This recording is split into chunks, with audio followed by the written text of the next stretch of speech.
You're listening to Sasquatch Syndicate. 911, what are you reporting? We got someone or something crawling around out here. Did you see what it was? Was it a person or an animal or? I can't tell. All I know is that my central light came on and I just happened to glimpse and see this thing running across the yard.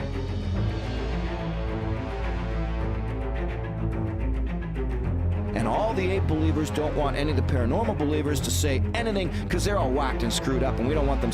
And all the paranormal believers don't want to go to the ape believers saying, well, you're all closed-minded. You're not open to the fact that it does this and it does that.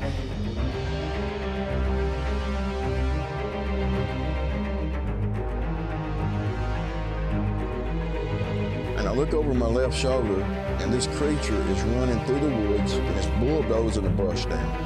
And I knew, man, this thing is going to get me.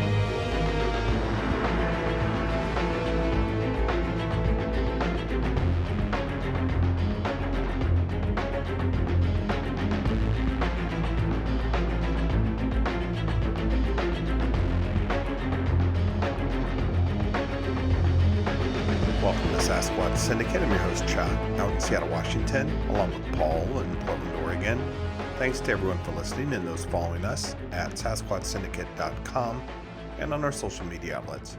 So a few quick items before we head on to this month's podcast. Paul won't be able to join us this episode, and as some of you probably noticed on Facebook, Paul's been down in Needles, California, finishing up our segments on 1340 K-Talks, and he's been working on a few spring production tests, so more announcements coming on that. And also, before I forget, thanks to everyone for the charitable donations to our show. You didn't have to do that. We're just so humbled how amazing and supportive all of our listeners are. So even if you donated $1, we just wanted to say thank you, because as a nonprofit, every little bit helps. And this year we actually released a new store. So if you pick up a piece of swag for yourself, all those proceeds go to funding Sasquatch Syndicate programs and events. So thanks again for doing that. We really do appreciate it. Also, and I haven't forgot, we did receive a ton of requests for our 2017 event schedule. It is really time to sit down and map out vacation schedules, so I do appreciate everybody asking us where we're going to be. But here's what I can confirm so far. Bigfoot University will be hosted by Team Squatch in USA. It's going to be held April 21st through 23rd at the Baymont Inn and Suites in Bremerton, Washington. You can get your tickets now at teamsquatchinusa.com.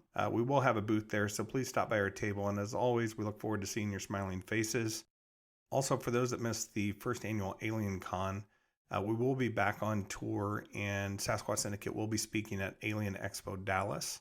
That will be Memorial Day weekend, May 26th through 28th. You probably saw that on social media. It's going to be at the Sheraton Convention Center. So please stop by and join our panel discussions. You won't be disappointed. We're going to cover a wide array of topics on this subject. We will also have a booth there and do signings as well. Special guests will include myself, David Childress, Stanton Friedman, and others. You can find all the details at alienexpodallas.com.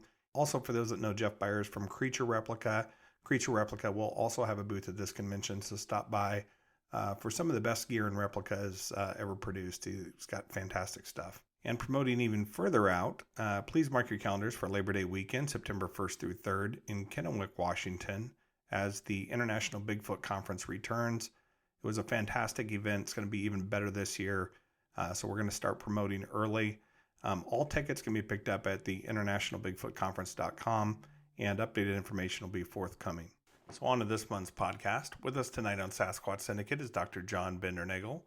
Dr. Bindernagel is a wildlife biologist who's sought evidence for Sasquatch since 1963. Dr. Bindernagel published a book in 1998 entitled North America's Great Ape, the Sasquatch, and this title appeared back on the Sasquatch Syndicate Book Club in October. Dr. Bindernagel grew up in Ontario, Canada. He attended the University of Guelph and received a PhD in biology from the University of Wisconsin-Madison.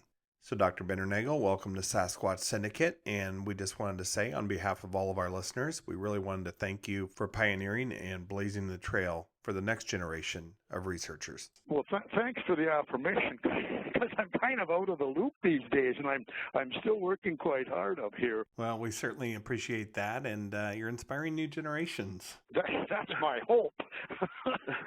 It hasn't worked with my generation, and it hasn't worked for me, writing 2 books and, trying to get papers presented at conferences just hasn't worked for me. So I actually, even as you called, I'm in the next room here preparing some video presentations, what I would actually call teaching videos, because the books, are not getting any kind of circulation, and because the subject is so badly misunderstood as I see it. I just want to get some more stuff down, at least, evidence that I haven't actually presented any place yet, and interpretations which I think warrant consideration. And if you wouldn't mind, maybe you can just start at the beginning, kind of how you got into the research. It actually started me as a third-year university student when there was a magazine article. It was one of these outdoor magazines, and it was about the William Rowe observation of 1955 in D.C. when this experienced hunter and trapper had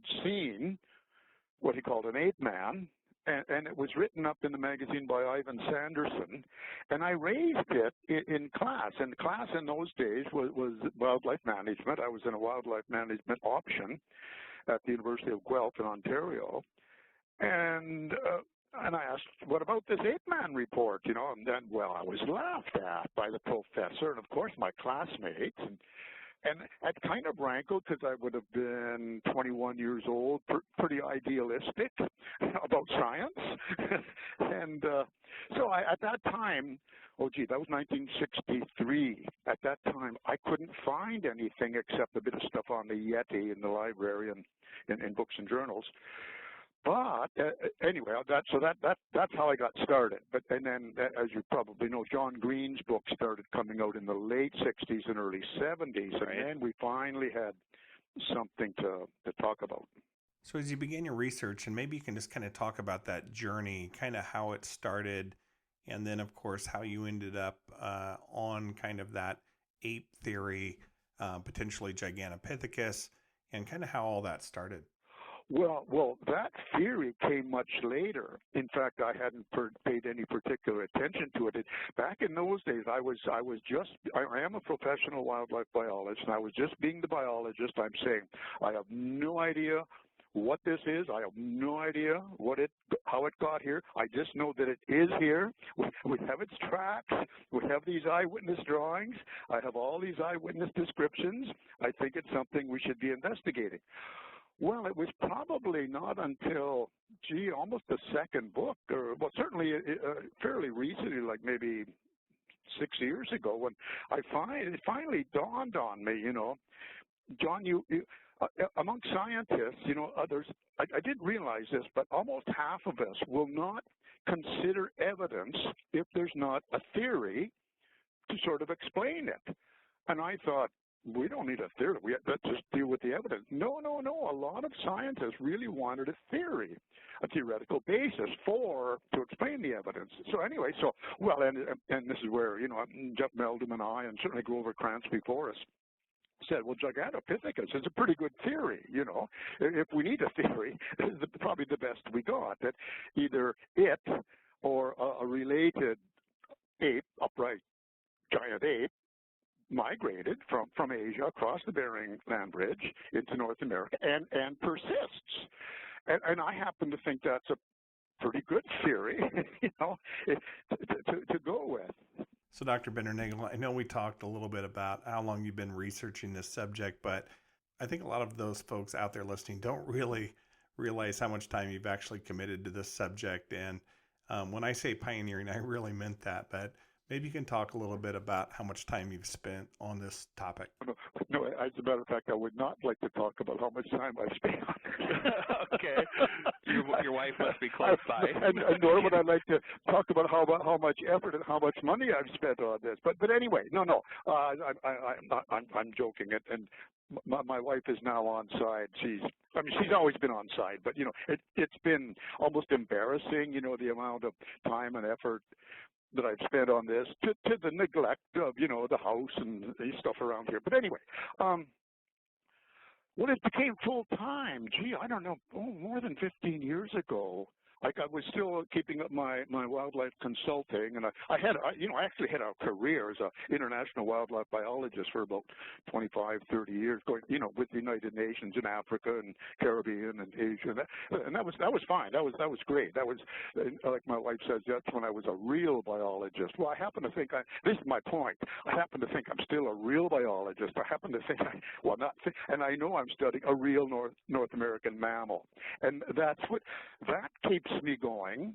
And the other thing that keeps me going is these unfortunate eyewitnesses who see a Sasquatch or a Bigfoot and are looking for a scientific explanation, or at least some informed scientific comment, and it's been withheld. And so that's not really what you asked about, but that's what keeps. So I am still going, and I'm working actually harder than ever right now because time is not limitless, and there's stuff I want to get down. And the thing is, it's not getting out, and this is where I feel I have failed so badly. I mean, last book, 7 years I spent on that, and that was just about full time, and I can't get it, it hasn't been reviewed, and my scientific colleagues are ignoring it. Even though a lot of complimentary review copies went to, I think, the relevant scientists, certainly my professional wildlife colleagues, wildlife professionals, physical anthropologists, mammalogists, my goodness, primatologists. I mean, these are the scientific disciplines that will eventually be dealing with this. And I think I'm trying to give them a heads up, saying, hey, folks, this, I won't say it's coming down the pipe. It's already here. But anyway, we could go into a long discussion about why there is so much scientific resistance. But as far as time, in a way, it's a privilege for a scientist to be involved in. It's like breaking news, an unfolding discovery.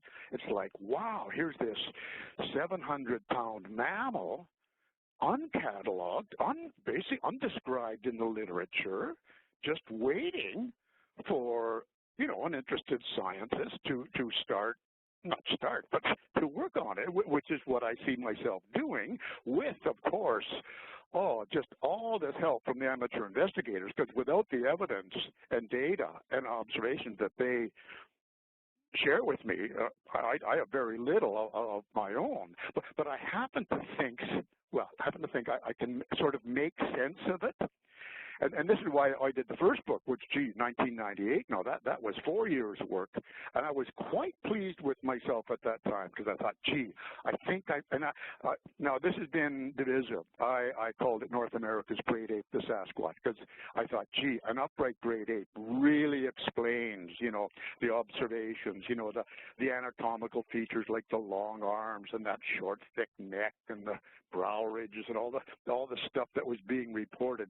Well, that turned out to be divisive in the investigating community. So I still think it may turn out to be an upright great ape rather than a human, but I don't like to see us getting bogged down in sort of getting ahead of ourselves, because we do agree that it exists, some kind of primate, human or non-human, and so I'm spending more.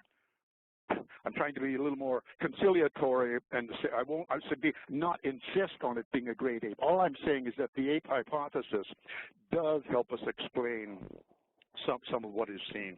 Anyway. Yeah, before we get into, I think I'm going off topic. No, I think you did great. Before we get into the North America's Great Ape, the Sasquatch, and the novel, maybe going back just a little bit about the scientific community, and I guess shows like Sasquatch Syndicate and a lot of the other shows that are out broadcasting and promoting research and discovery of Sasquatch, to us seem like it's made it easier to talk to the scientific community about the subject, but obviously there's still some resistance. But can you just elaborate kind of why you believe that there is still resistance? That was diplomatically put. What do you say? I think there's still some resistance. I see nothing but I see nothing but resistance from my scientific colleagues. I mean, there was Grover Krantz, there was Richard Greenwell, both are gone. There's Jeff Melder, who become sort of the go-to guy, and Jeff, of course, is great and very, very very informed, very persevering, very articulate. I can't speak highly enough about Jeff. He's doing great, and I'm honored to be a colleague of his. And he came along and really kind of raised the bar. Well, actually, I think you've both done such a fantastic job raising the bar, and I would expect more folks from the scientific community to step forward in the Pacific Northwest, and maybe not the Midwest or back east, but when you have folks like yourself and Dr. Meldrum joining in the research, it's fantastic to us that are very interested in the phenomenon.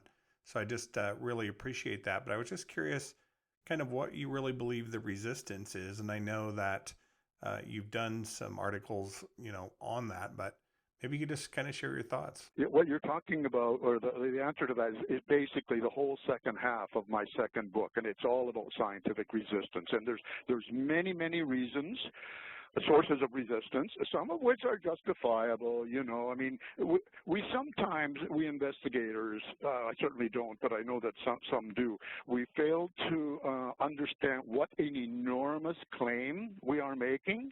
We are saying there is this 800-pound, 7-foot-tall, upright mammal here in North America that somehow has been missed, that mammalogy, that it's not yet in our field guides, it's not yet on the mammal list of Washington, Oregon, BC, Alberta, or certainly of North America. And then, as you say, it's even harder back east to accept it. And I guess I can, understand it back east. But if you live here in the Pacific Northwest, it's not like this phenomenon started when the Patterson-Gimlin film was released. Sure, there was additional encounters and sightings. However, you can go back to newspaper articles clear back to the 1800s, and even further if you talk to the Native Americans and the First Nation tribes up in Canada. So I just find it really fascinating. Also, I believe that there was an article published in the Environmental Atlas for Washington in 1975 by the Corps of Engineers listing Sasquatch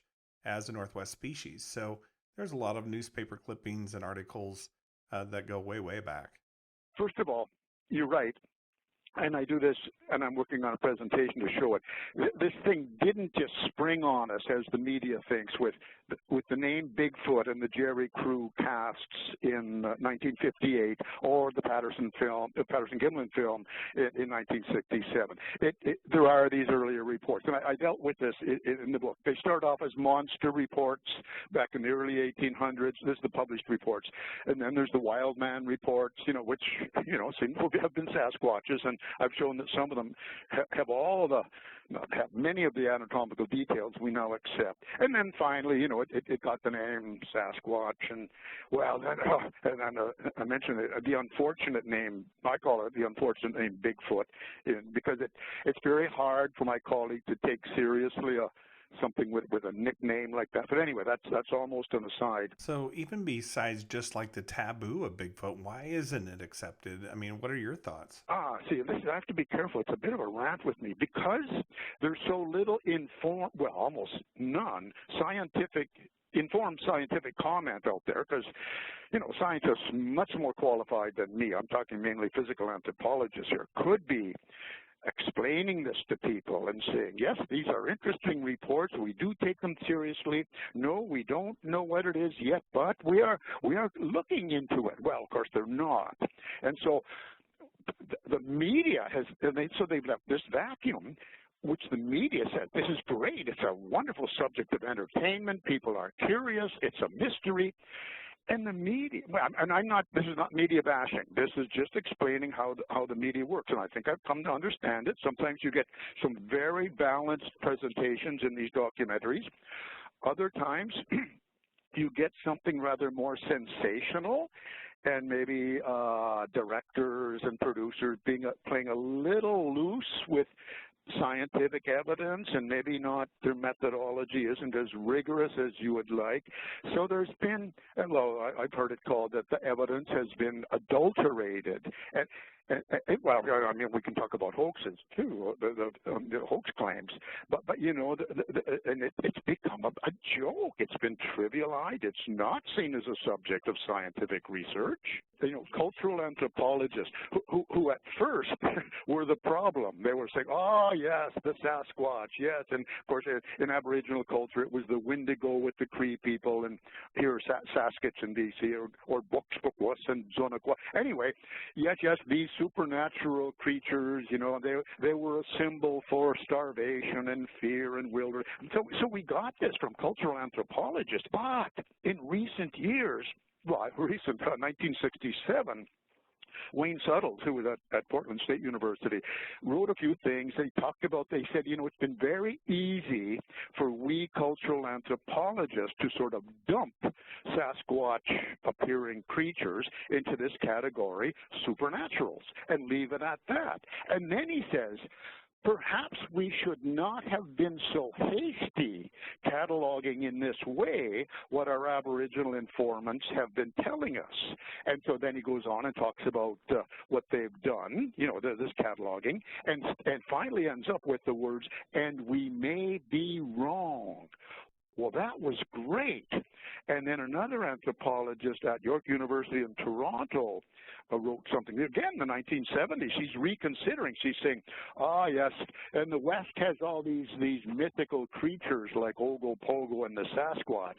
As that area gets more fully developed, these things will disappear. She said, or they may not, because they may really be there. Well, this is the sort of humility that some of us are looking for from our physical anthropologist colleagues, saying, gee, maybe we should have been paying attention. And certainly my wildlife professional colleagues. I mean, I have been invited. Jeff Meldrum does much better, of course, at being invited to speak, but I did speak at wildlife professional conferences twice, and I thought, great, I'm the banquet speaker. It means I get more time, like an hour, instead of just a 20-minute presentation. But I kind of forgot that when you're the banquet speaker, you're almost more a subject of entertainment than serious scholarly papers. So anyway, there was one quite a few years ago in Washington, then the joint Washington-Oregon one just a couple years ago. But, you know, my colleagues are sitting there, and I see the men, you know, their arms are crossed across their chest, and there's just this whole body language of resistance. And, you know, the few questions I did get are like, how many thousand biologists are we, and how come none of us have seen one, and stuff like that. And I'm saying, well, you know, I do know of a few who have seen them, but they're certainly unwilling to speak about it because it comes back to the reputation thing. You know, when so many, I don't know how, but when so many of us think this is simply a myth in that very narrow sense of imaginary, a lot of my colleagues seem unwilling to consider the alternative because it just seems so outrageous that this thing really exists. Well, and I would like to think that there's probably not as many boots on the ground, and not only just in obviously the scientific community researching the subject, but even in just, you know, encounters with the internet, everybody connected to their phones and Instagram. You know, there's a lot less people out in the woods. There's certainly a lot less mountaineers and trackers and, you know, and hikers and less outdoors people. And certainly as, you know, the environmental sciences also pick up, there's going to be a lot less deforestation. So I would think that these creatures, you know, could exist very peacefully. And quite honestly, that they could, you know, there's probably not a lot of people out looking for them. So I always find it interesting that the skeptics and those that aren't entering the field, you know, sit back as kind of a, you know, a couch skeptic, so to speak. And, you know, while you're out doing the real research. So. Well, no, good. You made a very good point. Yeah, I think we kind of peaked. Well, if we peaked in outdoor recreation, but yeah, we are more glued to our devices and talking amongst. I mean, this is a problem. So much talking amongst ourselves, you know. Maybe just there's just less people traipsing around out there, So while we still have encounters, I feel like at some point, if this creature does want to stay hidden away from human and void of human conflict, it'd be very, very simple. Well, I guess this is one of the things that keeps me going is to give it some validation, and then this is why I'm working right now on upgrading I've got field guide drawings in both the books saying, here's your upright bear, here's your Sasquatch. See the difference. See the shoulders on the Sasquatch compared to the tapered shoulders of the bear. See the prominent snout of the bear compared to the flat face of the Sasquatch. All this. But that drawing, of course, is not yet in our field guides, and that's just so powerful that its absence. And I keep making that point. And I'm quoting Thomas Gilovich. He said, the thing is, we don't have an opportunity to sort of disconfirm the Sasquatch as a costume human or an upright bear. We don't have that alternative drawing in the field guide. So anyway, I don't have to go on about that. I just do. Yeah, that's quite all right. So earlier you mentioned time, and we're only here for a short duration on Earth, and there's only so much time. And when time is limited, there's really no reason to be politically correct. So let's go ahead and put you up on your soapbox and maybe just talk to the scientific community that are out there and are skeptics. Well, it sounds arrogant to say that, because I know I'm right, I want to keep working on it. So and as scientists, we are called to reserve some percentage of skepticism. And that was the point I was going to make. You mentioned the word skeptics earlier, and I always say healthy skepticism is absolutely appropriate. Our claim is so enormous. You probably should be skeptical. But there's a great quote from Carl Sagan, the astronomer, saying, if we're too skeptical, we're going to miss some important discoveries, and we will be blocking scientific progress, which is a great comment from a guy who really praised skepticism. So anyway, there's that. But for me, it's a thing. Oh, shucks, there's just so few of us in the scientific community. At the PhD level, there's near as I know, well, there's Jeff and I, and Angelo Caparella, Indiana State, is becoming more and more willing to speak out, and he spoke at a conference recently. So there's a few of us. But I've always said, less than a handful, which is to me, a very sad comment. And this is what a friend of mine said. John, I don't care whether the Sasquatch exists or not, but what it says about science and the way science is being conducted. And this is where Angelo is so good, because he teaches, and he said, I talk to my students. There is science, and there are scientists. Science is still functioning because there are a minority, well, functioning, I wouldn't say well, but, there are a minority of us, pursuing this as an existing mammal. It's the scientists, in the disciplines that are just being so unwilling to consider the evidence. And that's what's distressing. Oh, and this sounds arrogant too, that a few of us scientists represent the larger scientific community and tell eyewitnesses, no, thank you very much. That's a really good observation you made.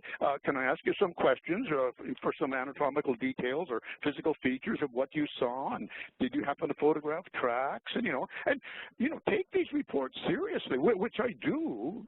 And then there's the recordings, vocalizations. Yeah, and maybe the better way to say is a few of scientists by choice, I guess. Certainly they all have the choice to join, right? So I don't necessarily think it's arrogance. I just think that you've made the choice. So appreciate that. Oh, good. Well, I am.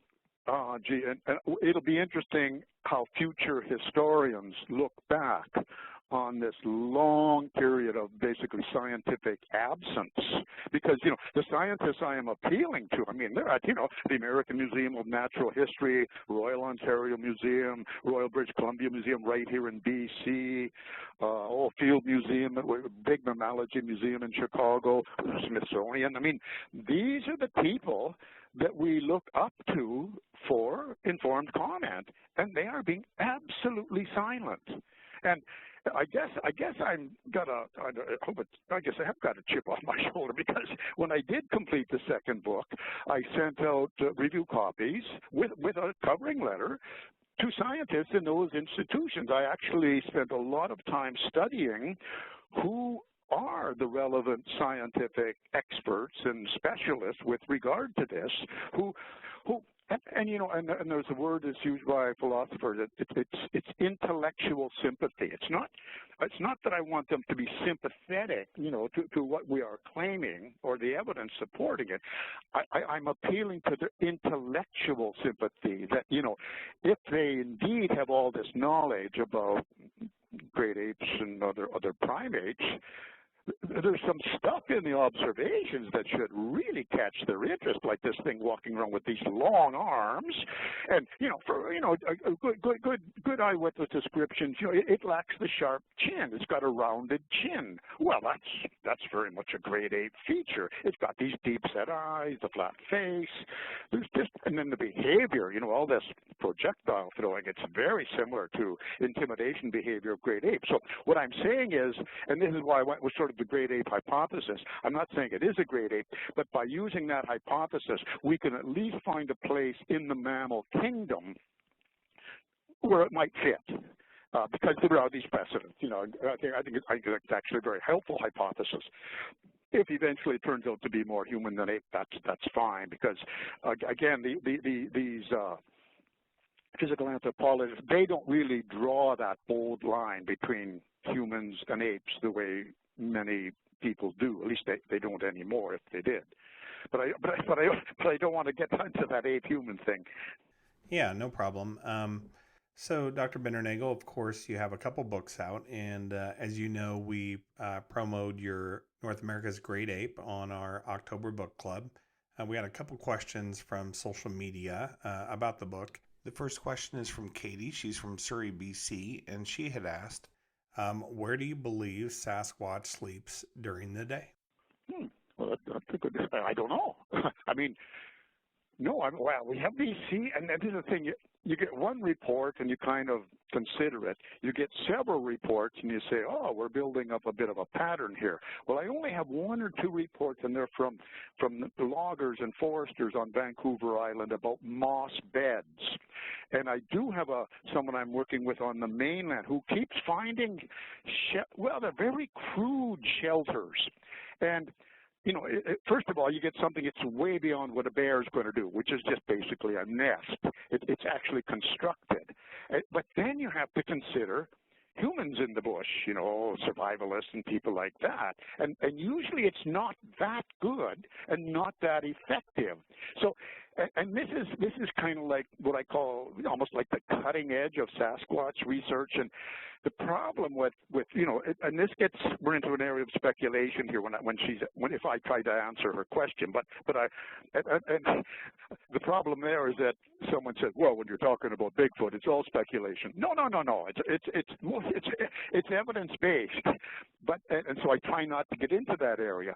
But so that's why I'm working right now at kind of getting down, which I have done in the books. Let's get down the good evidence, you know, the tracks and the really good descriptions, some of the good vocalizations, and then we can start. I wouldn't say speculating, hypothesizing.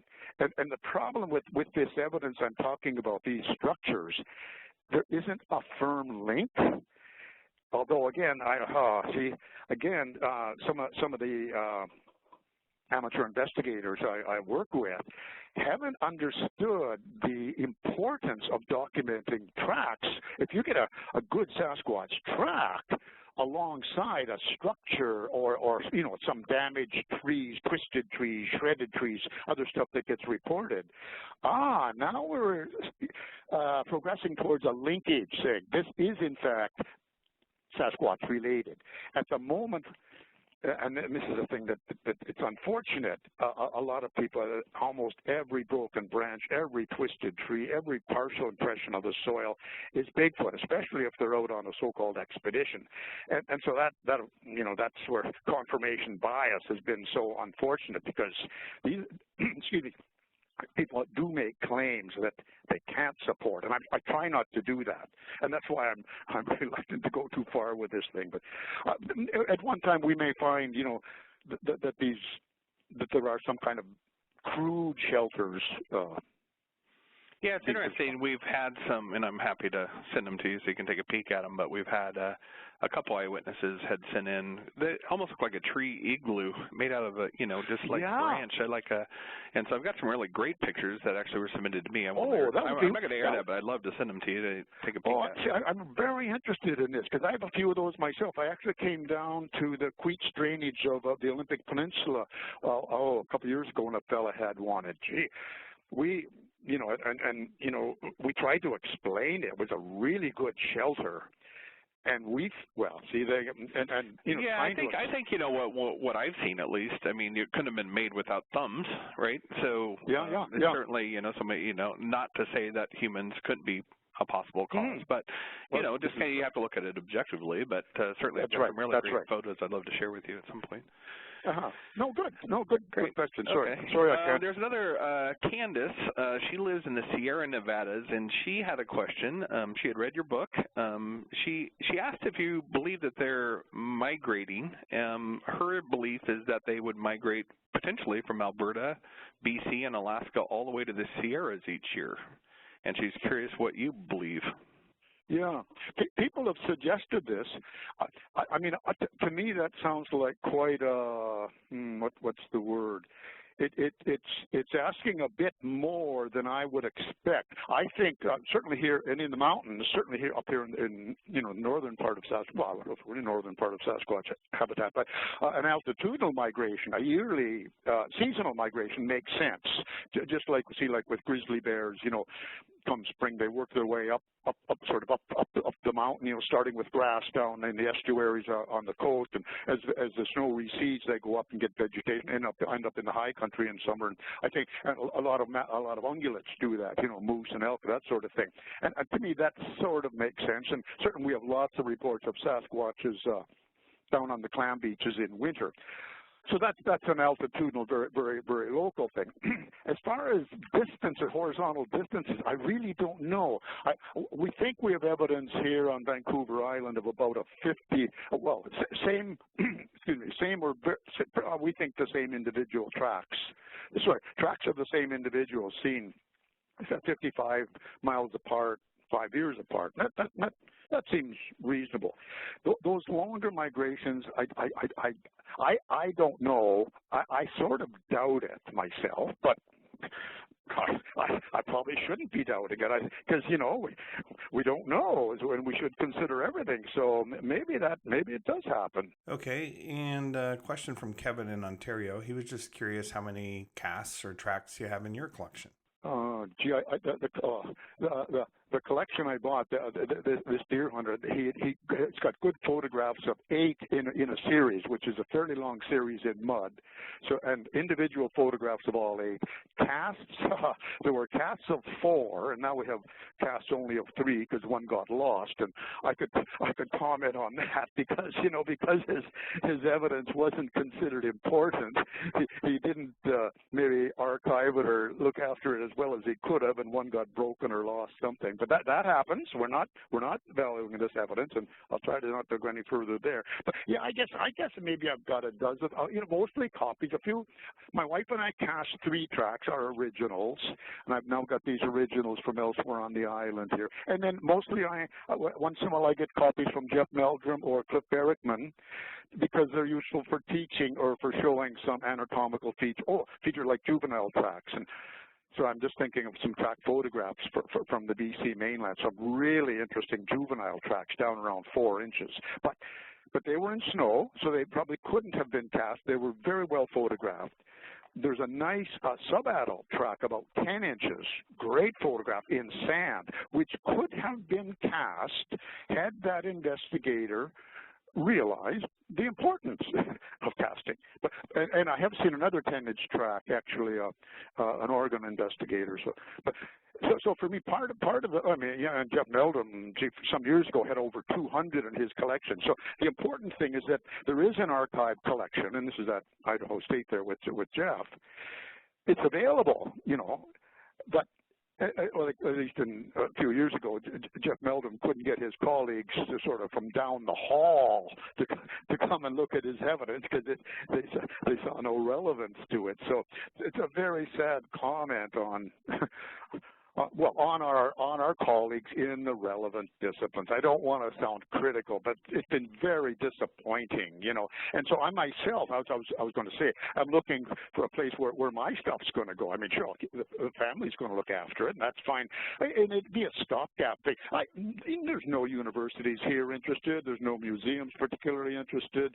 You know, I might have to pay them to take it and archive it, and I guess that's I would do that if it came down to that. But I mean, yeah. Sorry.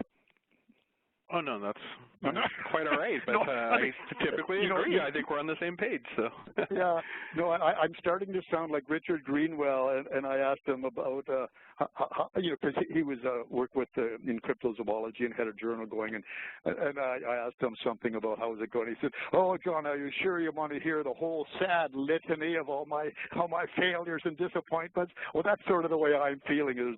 I have this sad litany of things which are not working out the way I had expected. I mean, you know, I talk about people phoning me with reports, and I'd be on the phone, and I'd be writing their stuff down on the back of an envelope, and that's fine. And then I wasn't properly filing these things. I mean, I should have gone to the computer and typed them up, and I did in many cases, but, you know, I didn't have that validation saying, this is important. You've just got a really important piece of, you know, research evidence.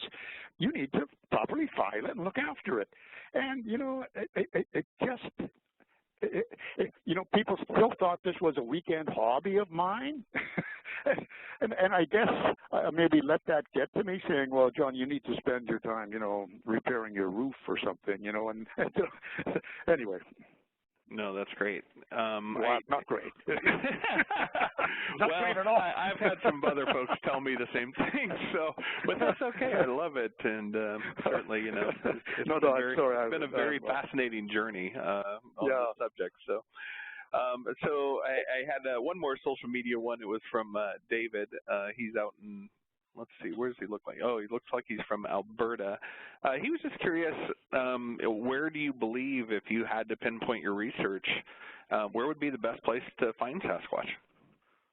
Well, you know, that's always the thing. And John Green and I used to talk about this. You get a report, you follow up, and you're hoping there's maybe going to be a second report, because then that suggests, gee, maybe. I've had people talk about a valley where a guy was camping some weekend, and there was activity all around him, and then I say, gee, that's great. Any chance of and then once I express interest, silence, you know, no more talk. And people says, oh, I think I've said too much or something. And I don't know, you know, this is the thing, and this is one of the problems. I wish we had a little more predictability, and this is where I thought, as a biologist, I would be able to help, you know, with say, you know, black bears here on Vancouver Island in berry season. You go to berry patches, and in the fall salmon runs, you go to certain, you know, salmon streams, and there they are, tracks along the bank. And we haven't really developed that kind of predictability with the Sasquatch yet. You know, tracks in snow from time to time, and a lot of clam beach reports from here on the coast.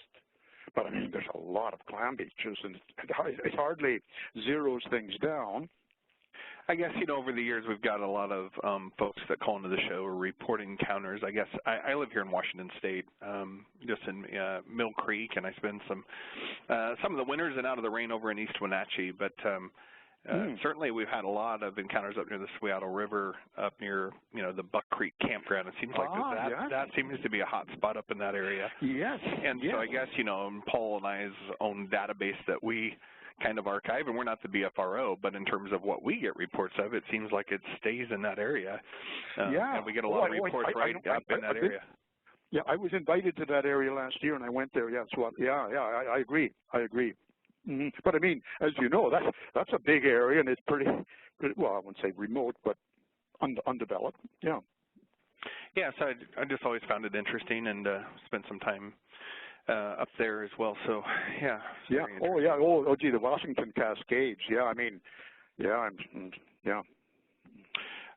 Just real quick, and certainly, you know, podcasts are eternal on the internet, and so this will ring forever, I always say, long after you and I are long gone. I was just curious, like, looking back, just kind of on your legacy and kind of how you want to be remembered just as a researcher in this culture. Like, what, you know, how do you want to be perceived? As an author, a researcher, as, you know, how? Well, definitely. See, this is the thing, and it was years before. Once it was a friend in town, actually, at our church. He said, "How's your research going?" Well, that was just the most affirming thing. I mean, this was maybe 15 years ago, but maybe I considered it research, but nobody else did. So that was good. Yeah, I just want to be on record as having tried. You know, and this is the thing. I keep thinking. Well, I'm not thinking. I'm convinced that people like Grover Krantz, Jeff Meldon, myself, we have. I have to be careful here because it sounds self-righteous, but we feel we are representing the scientific community, to the investigating community, to amateur investigators, and to those, I call them unfortunate people, because it is still unfortunate, to have observed a Sasquatch. And we can affirm, you know, and say, no, that's a good wildlife sighting. You know, I know you can't dine out on it now, but don't let it go, and don't be too distressed, because I'm sure it's valid. You know, there's been so many other reports like yours. So that's why I'm sort of here for that. And one has to be careful because, and it's happened to both Jeff and I, after you spend so much time studying the evidence and you find, and you become convinced. First of all, you find it compelling, and then it's finally very convincing, and then you get perceived as a proponent of a point of view, and I think and that happens, and one has to be careful because, yeah, I'm only a proponent of the Sasquatch as an existing mammal because I'm convinced that that's what it is and will eventually be acknowledged as being, and I don't want it to be perceived that, gee, all scientists have had their head in the sand with regard to this. No, not all scientists. Like in many discoveries that are perceived as a far-fetched claim, as this one is, you know, it's going to start with a minority. But the point is, by now, I feel it should have spread. We should have been able to convince our colleagues, and I failed it, and I feel bad at having failed. And I keep looking back. How could I have done things differently? Well, I could have done lots of things differently. Writing books has not been particularly helpful. So now I'm just preparing some what I call these teaching videos. And we'll see how that goes to get it down. So, yeah, I just would like to be remembered as, you know, one of the scientists, you know, a fairly small number, who tried to move this forward during his lifetime. Well, Sasquatch Syndicate, Paul and I at least will continue, of course, to, you know, uphold your legacy, and we just really wanted to thank you from the entire community for everything you've done so far. Well, really do appreciate it. Well, thank you, and thanks for the opportunity to get a few things off my chest here. Sorry that I seem to rant every time I get on one of these interviews anymore. You have a lot of information. Well, this is the thing. I think, gee whiz, I have so much I feel I can help. And well, I won't say no one wants to help. This is what's so nice about your call. You know, there is that investigating community who seems to appreciate any affirmation I can provide, and so that's great. I just wish it would reach, you know, some other colleagues. But anyway, is there anything else you'd like to share, just maybe on the subject and maybe for the listeners? No, I better know. I'll just get going again, Chuck. Yeah, so I better. But thank you very much. Okay, thank you, Dr. Bindernagel. We really do appreciate it. It's been a great hour. Well, I just want. It's very affirming to me to have this exchange of information and to hear your interest, because I don't get that a lot. I don't get that a lot. Okay, well, very good. Well, okay. Thanks again for your time. We really do appreciate it, and I know our listeners do as well. Okay. Thanks, Chuck. Yep. Have a great day. Bye for now. This concludes our February 2017 podcast. Sasquatch Syndicate will return on Wednesday, March 1st. Thanks to our listeners and those who have been out to our website and those following us on social media. Sasquatch is a controversial subject, so for all the believers and disbelievers, and those that will tell you they have all the answers, just remember, we're flying through space at 700 miles per hour. Buckle up.